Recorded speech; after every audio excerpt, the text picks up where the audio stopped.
Aga see on nüüd selline alternatiivne mudel. Ta on üks 10 aastat vana. Ta ei ole võib-olla see mainstream teadus, aga ta on ütleme niimoodi, et arvestatav. Kas aine nagu võib vahetada seda praani?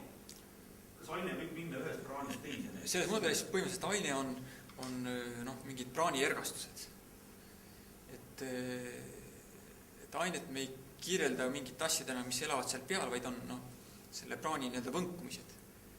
Et iga aineosak on tegelikult selle praani eriline võnkumine, erineva sagedusega võnkumine, mis siis see võnkumine võib kuidagi siis edasi liikuda, osake siis liigub selle. See on nagu energia, siis ainet kirjeldab energia. Jah, et need on omavahel seotud. Siin muidugi tuleks süveneda füüsikasse, mida ma ei hakka tegema, aga ma loodan, et sellest pildist nagu teil on midagi aru saada või et see ei lähe üli segaseks.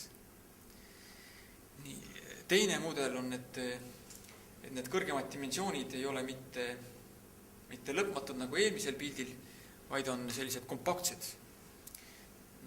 Mis on kompaktne, näiteks rõngas on kompaktne või toru, ütleme, kui me toru kokku keerame, aga tal ei ole ühtegi suunda, kus ta oleks lõpmatu mõõtmeline. Ja siis selles pildis kõrgemad dimensioonid on sellised iga selle punktile vastab veel mingisugune ringike või selline keeruline kujund, mis on väike. Niimoodi, et tüüpiline pilt, mis tuuakse, et kui me vaatame kaugelt näiteks elektritraati, siis see on selline, me näeme ainult ühte kriipsu, mis on läbimõõtu ei ole.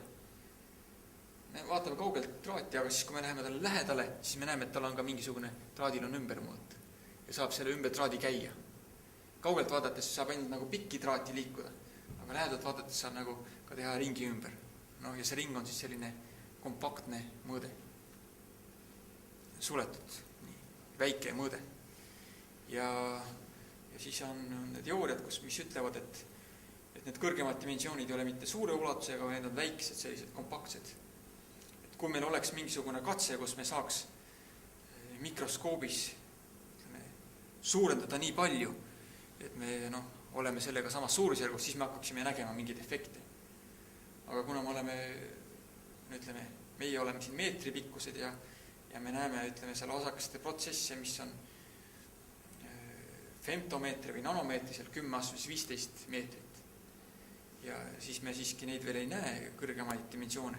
Kui me suudaks suurendada 10⁻30 meetrit, 0,30 ja siis tuleb 1, siis me hakkaks nägema mingeid efekte, kõrgemate dimensioonide efekte. Ja nende kõrgemate dimensioonide siis ainus nähtav efekt on see, et on mingisugune väli, mis tekitab kiirenevat paisumist. See on aga selle kogu kõrgemate dimensioonide üldine ruumala on mingi väli, mis paneb universumi kiirenevalt paisuma. See jääb praegu niisuguseks jutuks, ma ei saa ilma matemaatikata seda vist paremini seletada. Siin on võib-olla näha, et meil on suured ruumidimensioonid, see on siis 3-mõõtmeline ruum, mis on siin projekteeritud niimoodi 2 tasandile. Aga et kui me vaataks lähedalt, siis me näeme, et siin on veel mingisugune selline kompaktne kujund. See on stiliseeritud, siin mingid augud on sees. Aga et tal ei ole ühtegi sellist suunda, millest ta läks lõpmatuks, ta on niisugune kokku rullitud.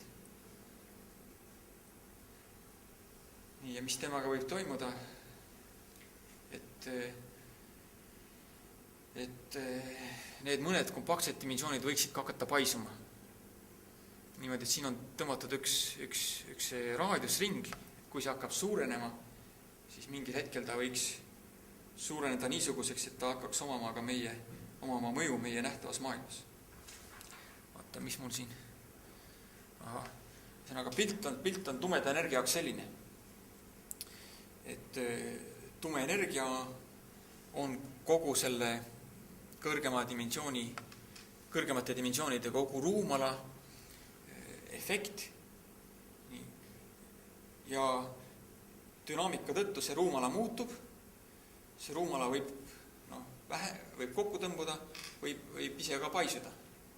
Nii et võib juhtuda, et me peame mudelis olema hoolikad, et vaata, mis toimub, et see võib juhtuda, et see ruumala paisub ja üks efekt on siis esialgu meie nähtavas maailmas see, et me näeme, et on kiirenev universumi paisumine. Me näeme koos selle ruumala paisumisega, mis esialgu jääb niimoodi varjatuks, see nähtav efekt on, et galaktikad kaugenevad meist kiirenevalt. Aga mingil hetkel siis muutub selle ruumala suurus niisuguseks, et ta on juba, ütleme, elementaarosakeste suurusjärku ja siis kõik hakkavad tundma teda. Esialgu nad lähevad mööda, nii nagu köiel kõndija, eks ju, sellel elektritraadil kõndija, ta ei tunne, et elektritraadil on mingisugune ümbermõõt, ta lihtsalt läheb nagu seda pikki pidi. Aga mingil hetkel see traat läheb suuremaks, siis see muutub nagu toruks või niimoodi. Ja siis hakkab juba tundma, et seal on ka see, et tal on see ümbermõõt ja siis selle traadi peal käia või siis toru peal käia, traat, mis on ainult suureks toruks, siis tema liikumine hakkab ka muutuma, et ta ei pea nagu käima mitte ainult niimoodi mööda traati, vaid suurel torul ta võib kõndida niimoodi paremale vasakule ka ilma alla kukkumata. See tähendab, et siis osakeste käitumine hakkab ka muutuma ja see ongi nagu, et siis tuleb nagu esile see kõrgem dimensioon. Sisuliselt on nagu kvantitatiivne küsimus mingil mõttel. See on üsanaga üks mudelite klass, mida on välja pakutud. Ma olen ise ka nendega tegelenud, sellel on ka oma nimi spontaanne dekompaktifitseerumine. Need siin on kompaktsed, dimensioonid on kompaktifitseeritud, need on väikeseks surutud. Aga kui me nüüd seletame universumi kiirenevat paisumist nende dimensioonide kaudu või efektina, siis peab olema valmis, et head mudelid füüsikute jaoks on need, millel ei ole seda spontaanset dekompaktifitseerumist, need ise enesest ei muutu suureks. Sest kui nad muutuvad suureks, siis kogu meie füüsika muutub, eks ole, ja me ise ei tea, mis saab. Kas praegune... Jah. See on väga üllatav ju inimlikule, nii tavalisele suhtele, et kõrgemad dimensioonid ongi mõõdetamatult suurused, nii väiksed, et need tuleb ju võimalik mõõdeta. Jah, see on, ütleme, üks klass nendest mudelitest. Teine klass mudelitest oli need praanimaailmad, kus nad on ainult gravitatsiooni kaudu siis mõju avaldamas.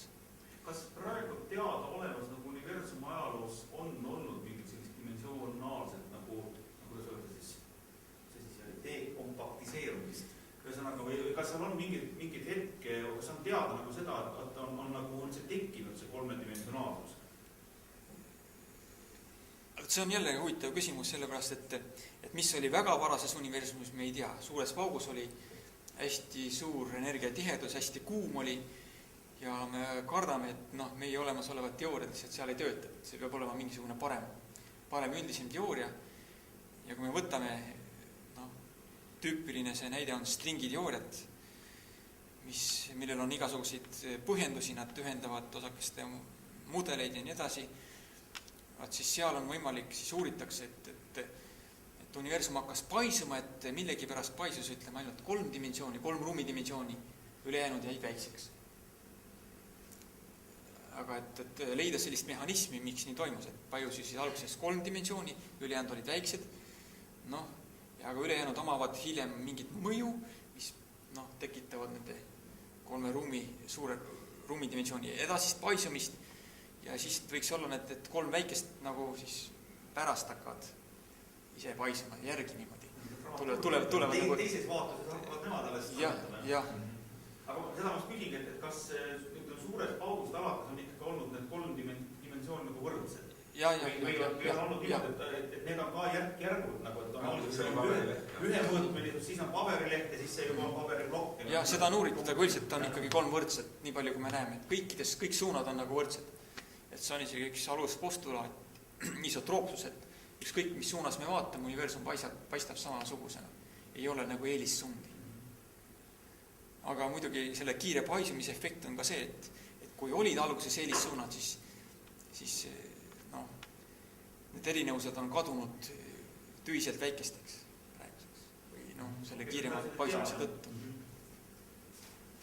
et see võibki nagu rulluda nagu dimensioonilt lahti nagu universum, No, ma tahtsin tegelikult seda nagu. jah, et põhimõtteliselt meil oleks võimalik konstrueerida selliseid mudeleid, millel on teatud põhjendused, mis noh, Võib-olla see oligi see, miks ma seda galaktika, seda tasapinnalisust nagu küsisin, et tähendab, ikkagi suund on tegelikult nagu mitmedimensionaalsusega nendel, nad on ikkagi punkt, siis ta on tasapind ja siis ta tegelikult mingitel põhjustel muutub nagu kolmemõõtmeliseks.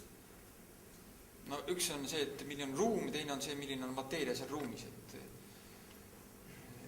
see galaktika on need osakesed ruumis, kõik ruumisuunad on võrdsed, aga osakesed, kui nad kokku tõmbuvad, siis nendel on mingisugune ilmselt dünaamika tõttu kujuneb välja mingi eelissuund. Aga üks galaktika on niimoodi, see tasand, teine naabergalaktika on niimoodi, et seal ei ole nii, minu arust ei ole niisugust, et kõik oleks ühtemoodi, vaid et me näeme, ühed galaktikad on meile täiesti ristipidi, teised on niimoodi lusti. Et me näeme igasuguseid. Ja enamus on mingisuguse imeliku nurga all siis. Aga see on nagu juhuslik, et siin ei ole mingisugust. Ja mõtlesin, et seda universumi tervikuna praegu, et ma arvan, et see nagu mingisugune labik. Ei, kahedimensionaalse mõttes. See on lihtsalt nagu mänged igal pool saada. Okei. Sa kindlalt ühe koordinaat süsteemiga. Kui öeldakse, et universum on tasane, siis seda mõeldakse, et ta on kolmemõõtmelise geomeetria mõttes tasane. Mitte kahemõõtmelise geomeetria mõttes tasane, vaid kolmemõõtmelise geomeetria mõttes. Et ta võiks olla ka nagu selline sfääriline, aga ta ei ole. Nii, mõned fantastilised ideed siin veel. Et millele ilmselt ka Maasingu jutus on nagu vihjatud, et see on nagu taas tekkiv universum. Et üks vana ettekujutus on see, et universum paisub, hakkab kokku tõmbub nagu punktiks kokku ja see hakkab uuesti paisuma. See on selline vana tsükliline mudel. Meie universum on siin, et tema suur pauk oli siis, kui eelmine, meie eelkäija tõmbus kokku ja siis hakkas jälle paisuma. Siis oli see praanimaailmade tsükliline mudel, kus praanid põrkusid kokku, läksid eemale, põrkusid jälle kokku, läksid eemale. Ja siin on nüüd Linde selline ise paljunev universum, et teatud juhusliku mingi fluktuatsiooni või protsessi tulemusena hakkab selle vana universumi seest paisuma uus universum. Ja siis selle uue paisuma universumi seest on võimalik jälle juhuslikult, et mingi teine hakkab paisuma. Ühesõnaga sest ruumi paisumisel nagu ei ole sellist otsest piiri või piirangut. Et kui meil on võrandites teatud juhusliku protsessi kaudu tekib selline sobiv energiakontsentratsioon, siis ta hakkab paisuma. Ja see, kuhu see paisimine toimub, see võib toimuda, et toimub nagu natuke meie universumi sisse, aga ta võib ka minna niimoodi väikesest punktist nagu oma, ta ei paisu mitte millegi sisse, vaid ta on ise see paisumine, ta tekitab ruumi. Kas see teooria nagu välistab sellise suure paugu? Et siin on tehtud, et kõige algus, aga see ei pruugi olla. See on just seletatud sellega, et on kogu aeg toimunud niimoodi, et sellised mulluniversumid on siis nii-öelda pungunud või väljunud meie universumist. Siin on isegi selliseid nagu fantastikat juurde mõeldud, et kui oleks nagu võimalik seda tehistingimuses tekitada tehisuniversumit, ütleme katses.